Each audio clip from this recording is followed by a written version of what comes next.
You may open. Mr. Speaker and members, I rise today to present to you ACA 5, the California Act for Economic Prosperity and Opportunity for All.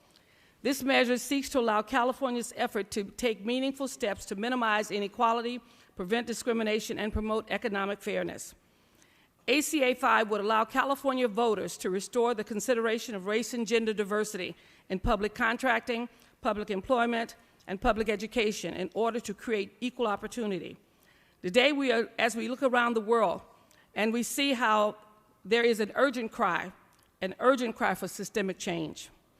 The ongoing pandemic, as well as recent tragedies of police violence, is forcing Californians to acknowledge the deep-seated inequality and far-reaching institutional failures that show that your race and gender still matters.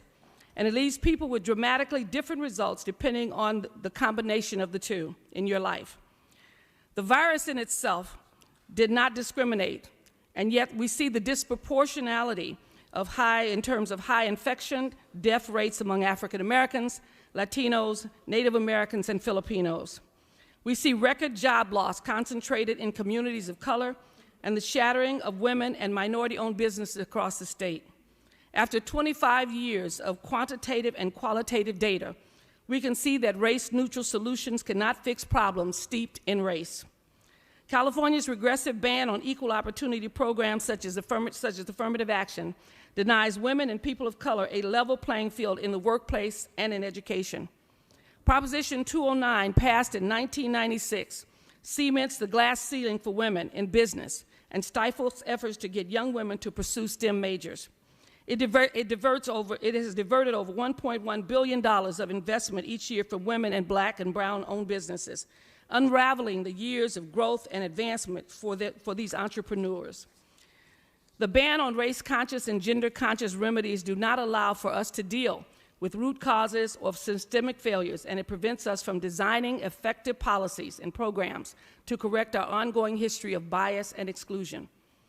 Currently, California is out of step with 42 other states, being only 1 in 8 states with this ban. For those who don't want to participate, do not have to take up the mantle and act toward racial and gender equality, the removal of 209 would not burden you because it is permissive and not prescriptive and does not mandate anything.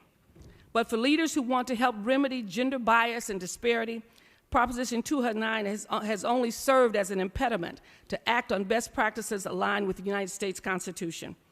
ACA 5 would allow California voters to revisit and express their views after 25 years. Both the new generation who are calling for change and those who recall the devastating effects and unintended consequences before and after Prop 209 was in effect. ACA is a priority bill of the California Legislative Black Caucus, the Legislative Women's Caucus. It is endorsed by the Jewish Caucus and the LGBT Caucus and the Progressive Caucus. It is sponsored today by over 250 different organizations, small business owners, and individuals in support. Members, when the world watched in Minneapolis the symptoms of a much larger problem, and that was equally disturbed as the officer who had his knee on George Floyd's neck, was the officer as well as the officer who stood by and were complicit and allowed it to happen, even blocking standbyers from helping.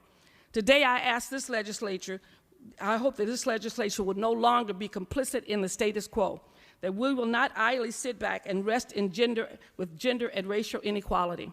And further, that at the very least, we would allow California voters to have their voices heard about the lack of opportunity, the unjust and unfair system, and whether or not they want to uphold Proposition 209. For these reasons, I respectfully ask for an aye vote on ACA 5.